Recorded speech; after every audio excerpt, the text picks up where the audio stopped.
अचानक से भारत ने इल्ज़ाम लगाया, खुद ही फैसला दे दिया और अब इतने बड़े बड़े उसने फैसले करती हैं। प्रोपेगेंडे में कुछ फैसले भी सामने आए हैं।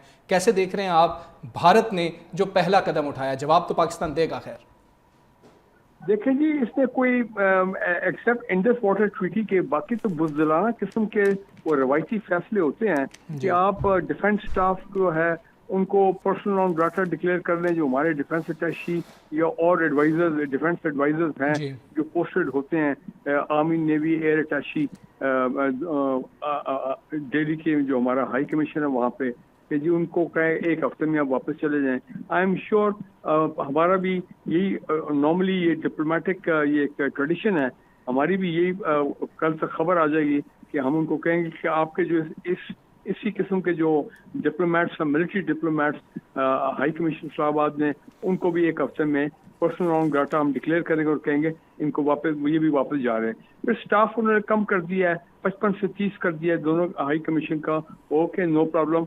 और हाँ, इंडस वाटर ट्रीटी में अगर उन्होंने इसको हेल्ड इन अबेंस किया, सस्पेंड किया फॉर द टाइम बीइंग, तो ठीक है, कोई ऐसी बात नहीं है। ये एक इंटरनेशनल ऑब्लिगेशन है उनके ऊपर भी और हम पर भी, और वो अपने यूनिलैटरली अपने तौर पे ये कर नहीं सकते। आई एम श्योर पाकिस्तान इस पे जाएगा वर्ल्ड बैंक में पूरा लेके अपना जो केस है, तो ये एक फॉलो अप चलता रहेगा, इसमें बात होती रहेगी। ठीक है फारूक हमीद साहब, आप ये समझते हैं कि मोदी की जानिब से ये फेस सेविंग वाला फैसला भी है कि तमाम फैसलों में एक बड़ा फैसला शामिल कर दो कि फेस सेविंग हो जाए, कि हम बिल्कुल नाकाम हो गए थे, ये हमला हो गया और हमले को हम रोक नहीं सके, कश्मीरी सवाल उठा रहे हैं मोदी हुकूमत के ऊपर, तो फेस सेविंग ऐसे ही हो सकती है, पाकिस्तान के खिलाफ कोई बड़ा फैसला कर लो? बिल्कुल face saving in the sense के जो अपना इंडियन अवाम जो है उनको भी तो उन्होंने सेटिस्फाई करना ना, कि इनकी अपनी जो गफलत है, इतनी अपनी जो लैक्सिटी है और जो इनकी अपनी इनकॉम्पिटेंस और फेलियर है, कि वो जो हमला था उसके बारे में इनके पास इंटेलिजेंस नहीं थी। हम तो वो तो हमें तो कोई शक नहीं है कि वो तो उन्होंने खुद कराया था। अब इंडियन अवाम जो है वो उनसे सवाल कर रहे हैं, इनके पास जवाब नहीं है। अब दूसरी खबर अब ये भी आ रही है कि जी वहाँ पे ये जो लोग मारे गए हैं, ये तो कोई कवर के लोग थे, इनकी इंटेलिजेंस एजेंसीज के लोग थे, ये खास एक प्रोजेक्ट वहाँ पे कर रहे थे, और वो जो नामालूम लोग थे उन्होंने मारा। अब वो नामालूम लोग, जाहिर बात है इनके अपने लोग हो बिल्कुल सकते हैं। ब्रिगेडियर साहब साथ ही रहिएगा। ब्रिगेडियर रिटायर्ड मसूद अहमद खान साहब ने भी हमें ज्वाइन किया। ब्रिगेडियर साहब बहुत शुक्रिया आपके वक्त का। ब्रिगेडियर साहब, सारा मामला आपके सामने है, भारत की जानिब से फैसला किया गया है कि जी के पाकिस्तानी जो अताशी हैं उनकी तादाद यहाँ से यहाँ कर दी जाए और हम अपने सब लोगों को वापस बुला लेंगे, सिंतास मुआहदा हम मनसूख करते हैं।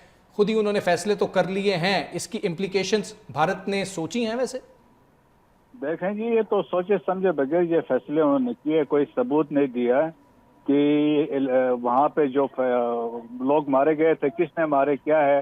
जबकि देखें कि उनको पता था कि पहलगाम है, यहाँ पे 1000 के हिसाब से टूरिस्ट आते हैं और वहाँ बताया जाता है 1 किलोमीटर पर इनके मिलिट्री कैंप था जी। अगर जब वहाँ पे ये इंसिडेंट हुआ तो व्हाई डिड नॉट रिएक्ट, वहाँ से उन्होंने एक्शन वहाँ पे उन्होंने नहीं किया।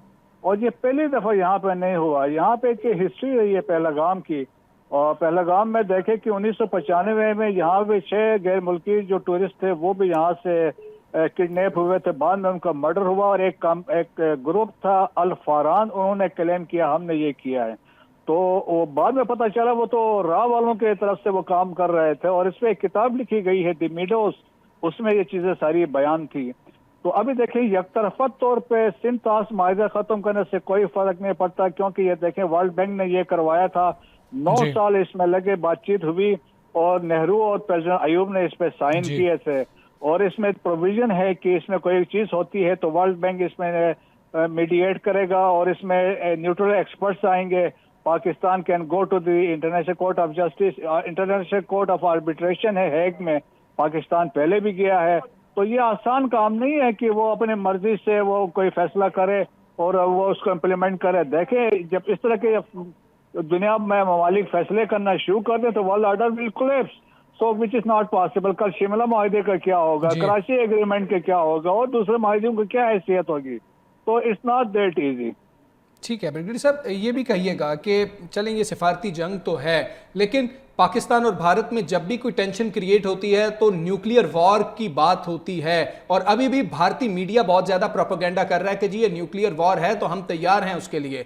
क्या ये सब कुछ कहना या इस बारे में बात करना बहुत कबल अज़ वक्त नहीं होगा?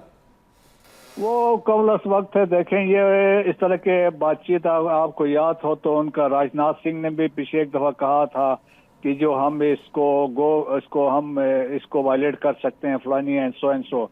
देखें, एज ए रिस्पॉन्सिबल स्टेट के न्यूक्लियर के बारे में सोचना ही नहीं चाहिए, लेकिन ये है कि जब किसी भी मुल्क की सॉवरेनिटी, टेरिटोरियल इंटीग्रिटी जब स्टेक पे आएगी तो सडनली उस मौके पे ये यकीनन इस्तेमाल होंगे। लेकिन पाकिस्तान मिलिटरीली इतना पावरफुल है, कन्वेंशनल फोर्स के पॉइंट ऑफ व्यू से बैटल हार्डन आर्मी है पाकिस्तान की, और पाकिस्तान की एयरफोर्स माया नाज है और हमने डेमोस्ट्रेट किया है। और इसी तरीके से बाकी हमने भी, हमारी जो नेवी है, सिविल आर्म फोर्सेस हैं, तो हम इनको बड़ा अच्छा सबक सिखा सकते हैं। और परवीन सानी इनके थिंक टैंक है, हु इज ऑन रिकॉर्ड कि वेस्ट पाकिस्तान में हमने 1 इंच टेरिटरी भी इंडिया को नहीं दी है। इस पाकिस्तान में सिचुएशन बड़ी डिफरेंट थी, वो हम इस पर डिस्कशन कर सकते हैं।